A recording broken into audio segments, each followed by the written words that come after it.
Hi, I'm Sandy Jean. Welcome to the Vale Hotel. This is Vale, Oregon, and outside the door is the authentic Oregon Trail where people came to start off in Oregon.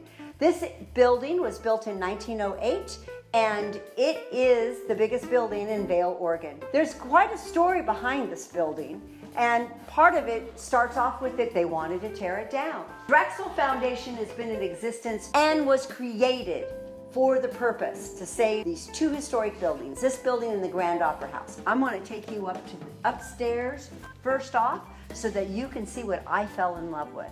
Why I felt as an attorney it was worthy of saving. It's kind of scary. As you come up these stairs, you get to see what it really looked like before we started any of our repairs and restoration. But this beautiful staircase at one point had lots of old pioneers coming up it. The second floor, which we have turned into a law library.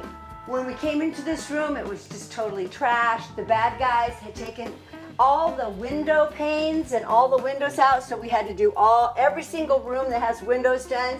We had to do all the things to hold them in. We've dedicated this room to the McLaughlin and Fusen families.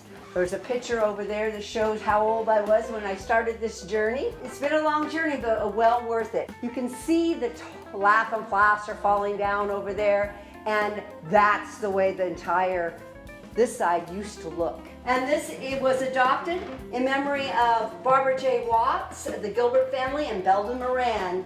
And then we built more library. Now, to know the history of this building, it originally started as a very grand hotel, one of the finest in the Pacific Northwest, with 52 rooms. But unfortunately, after the Depression and in the 60s, no one fixed the roof. So what happened is the building started to fail. Some of the original amenities still exist. Clawfoot bathtub, which you someday will be able to take a bath in. We have several programs at the Drexel Foundation. One of them is our free library. When kids come and they need a book, it's free. They just come and they check out a book.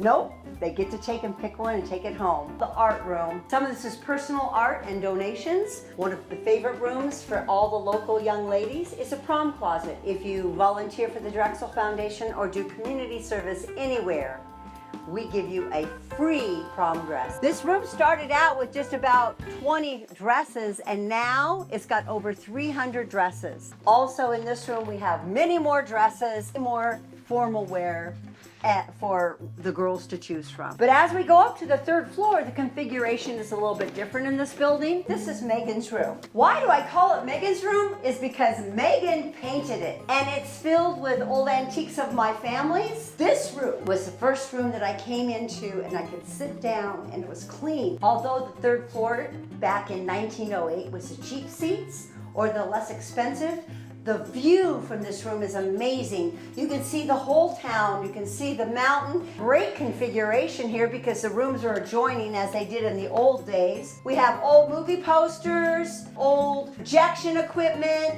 sound equipment, and even when they were going to throw away the school photography equipment, we said don't throw it away. We will save it until somebody can use it. The original configuration of this building, it's in two wings in the shape of a U. And so you'll see on each of these sides, this one is called the north side. You'll see that it's blocked off. Again, blocking off the bad area. This room, we have stripped the floor, but it needs to be sanded. We've got the windows secured, we've painted it, we've fixed as much as we could, but this is a room in progress. The way that they built this building so that the light would come in from the outside, you see there's windows here, so even interior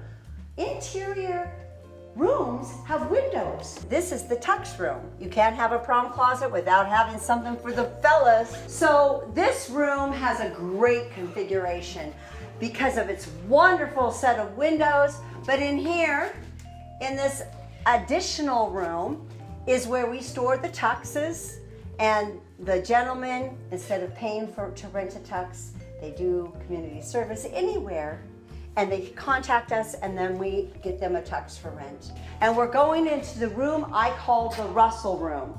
Here's a good example of the way the theater room and Megan's room looked before we started working on it. Charles Russell, a famous painter in the 1800s and the early 1900s, stayed at the Vale Hotel and drank and partied at the Grand Opera House. But I call this a Russell room because of the view outside this window I find in some of his paintings. So I want to bring you back down here to the main floor.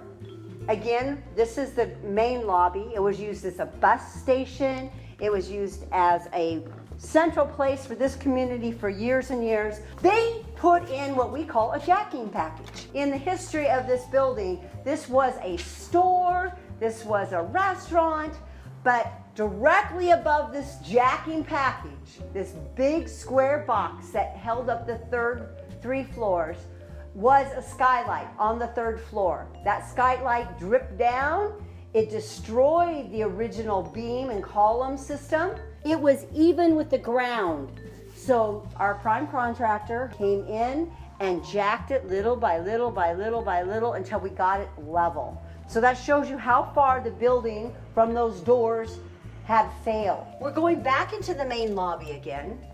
And there is a whole nother section over there that I'm not going to take you today. But I have to tell you that we had one Jaguar run through that window, thought he was on the brake and it was on the gas. And during a snowstorm, we had a woman crash through these set of doors.